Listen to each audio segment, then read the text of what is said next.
Guys, let's get more news about Warriors, but first don't forget to subscribe to the channel and leave a like, as Warriors fans are undoubtedly feeling anxious as the team continues to struggle without their star player Stephen Curry. The team's performance has been rough, and the question on everyone's mind is whether Curry will be back soon enough to help steer them away from a potential collapse in the final stretch of the regular season. Tonight's game provided another frustrating chapter in what's become a concerning narrative for the Warriors, with their playoff hopes hanging by a thread. There's a lot to unpack from his latest loss, which only compounds the pressure on this team. In their most recent outing, the Warriors were handed a crushing defeat by the Miami Heat. The final score of 112-86 tells you all you need to know. This wasn't just a loss, it was a complete embarrassment. The Warriors only managed to score 16 points in the entire fourth quarter, a number that's just unacceptable for a team with championship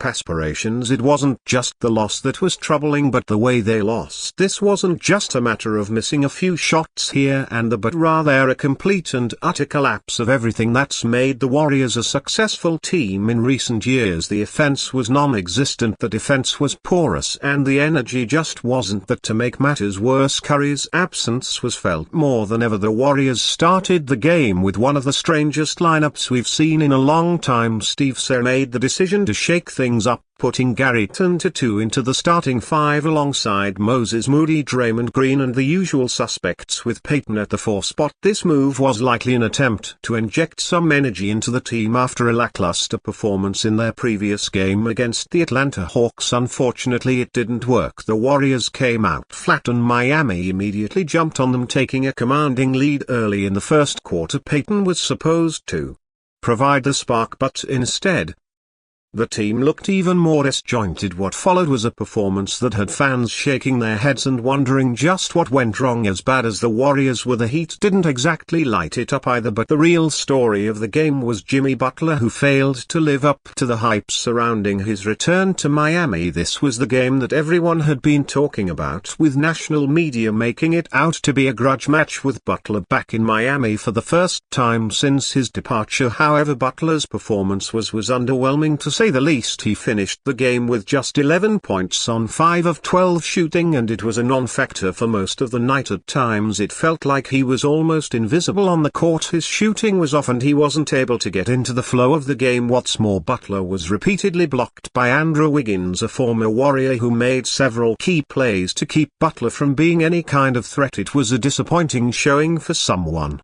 who's known for stepping up in big moments, especially when his team needs him the most. But this game wasn't just about Butler's struggles, it was also about the Warriors' inability to adjust and capitalize on their opportunities. The absence of Curry, as expected, left a massive hole in their offense, but even without him the Warriors should still have been able to compete. The team is built on a system that relies on ball movement, spacing and making open shots. Without Curry, though, opposing teams have figured out the formula to beat the Warriors. They're daring the other players to shoot, and so far they haven't been able to make anyone pay. Their Warriors shot less than 40% from the field and just 23% from beyond the arc. At one point the only starter who had made a three-pointer was Brandon Pickey, and that came well into the second quarter. It was ugly basketball all around, and the Warriors couldn't seem to get anything going offensively. What made matters worse was their inability to take care of the basketball. The team committed 16 turnovers,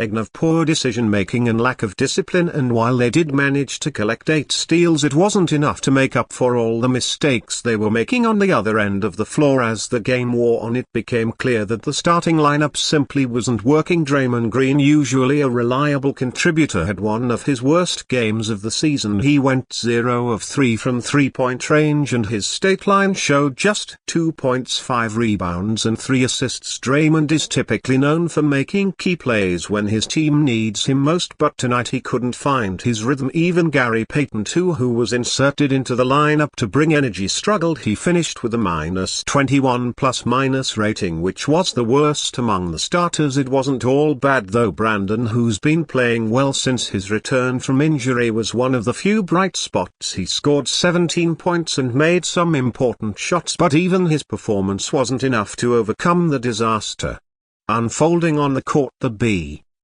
NCH didn't fare much better, but at least they managed to outscore Miami's bench. Still, when players like Bates Spencer and Kevin Knox are getting minutes in a game, it's usually a sign that things have gone terribly wrong. By the time Trace Jackson Davis and TJD were on the floor, the game was already out of reach. The Warriors were clearly in damage control mode, with the starters resting and the game slipping further away. Even though the bench had a decent scoring run, it wasn't nearly enough to salvage the game. At the end of the day, the blame for this defeat comes down to one thing: the absence of Steph Curry. Without him, the Warriors just aren't the same team. His leadership, scoring and overall presence on the court are irreplaceable. It's clear that the system is built around Curry, and when he's not out there, the entire dynamic shifts. Team are now daring the rest of the Warriors to shoot threes, and without Curry sharp shooting, the team is failing to capitalize. This has been the Achilles heel of the Warriors in his last two games, and the team has struggled to adjust. There's a silver lining, however. According to an update from Anthony Slater, Curry could be back as early as their next game in New Orleans. The team is hoping that he'll be fully healed and ready to help them turn things around, but for now the Warriors are in a dangerous position. Losing these two games without Curry has dropped them down the standings, and the pressure is mounting. With only 10 games left in the season, they'll need to find a way to turn things around quickly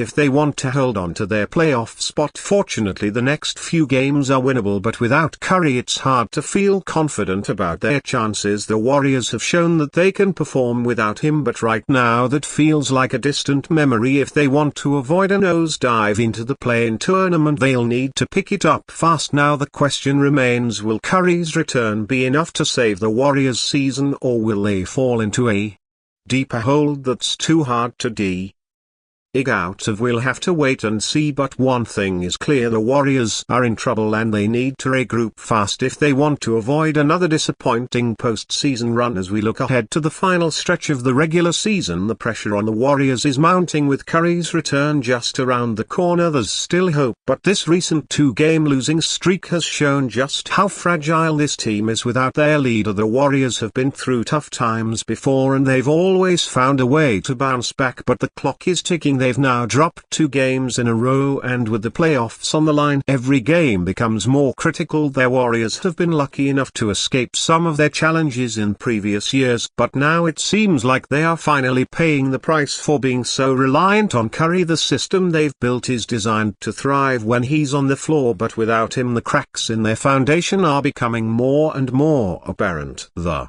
Warriors still have time to turn things around, but they need to start executing better across the board. One area where they've been struggling is ball movement. The Warriors are known for their quick passes, their fast breaks and their ability to find the open man, but lately that hasn't been happening. Their 20 assists in a Miami game were far below their usual standards, and this lack of ball movement is one of the reasons why their offense is stalled. When their Warriors are clicking, the ball is whipping around the court, players are cutting to the basket and everyone is involved in the action, but right now the ball seems to be sticking and players are struggling to create open shots. This stagnation has allowed opposing defenses to pack the paint and dare the Warriors to shoot from the outside. Unfortunately for the Warriors, that strategy is working because their perimeter shooting has been abysmal. It's not just the offense that's struggling now. The Warriors' defense, once a hallmark of their championship teams, has been inconsistent at best.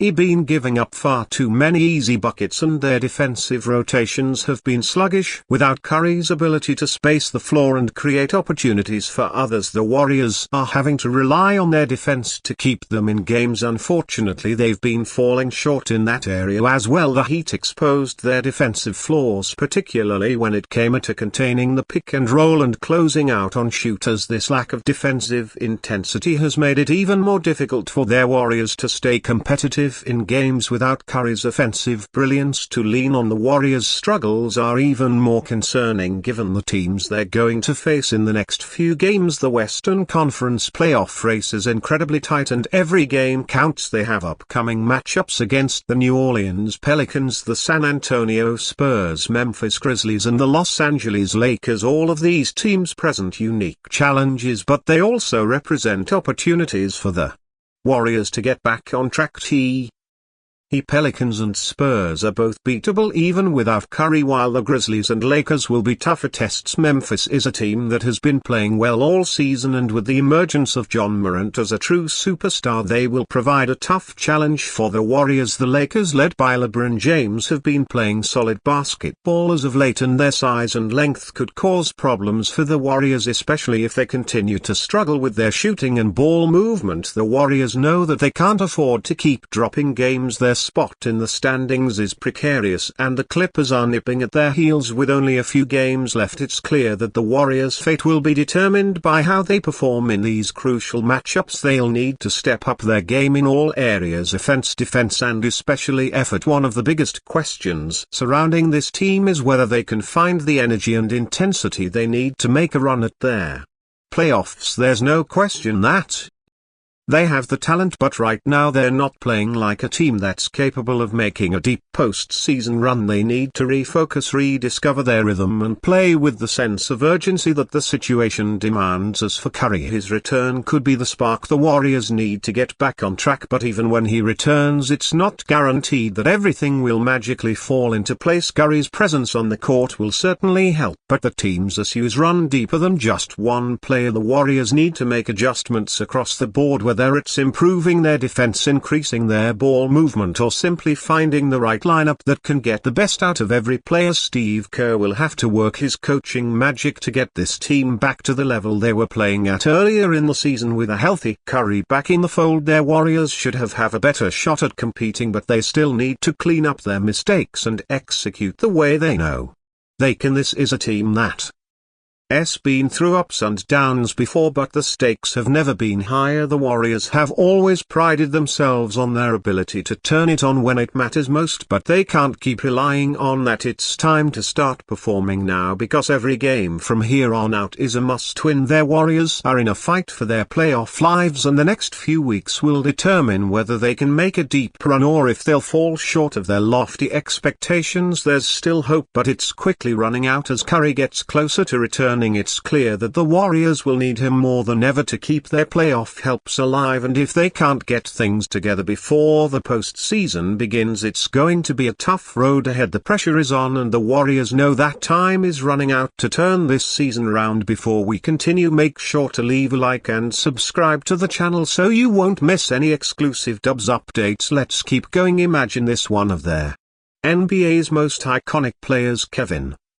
Durant, returning to a place where he already achieved legendary status, the Golden State Warriors. The rumors are swirling, the whispers are getting louder, and basketball fans everywhere are left wondering, could this actually happen? Durant, who won 2 championships with the Warriors in 2017 and 2018, was a key part of one of the most dominant dynasties in NBA history. Now, as he continues to shine with the Phoenix Suns, speculation grows that he might rejoin his former team. But what would this reunion mean for both Durant and the Warriors? If Durant does make his way back to the Bay Area, the implications would be seismic. With the Warriors' championship window still open, pairing Durant once again with Stephen Curry, Klay Thompson, and Draymond Green would be a move that could redefine the league. The Warrior style of play, which thrived on ball movement, shooting, and versatility, will be the perfect fit for Durant's unique skill set. But how would this affect the team's current dynamics,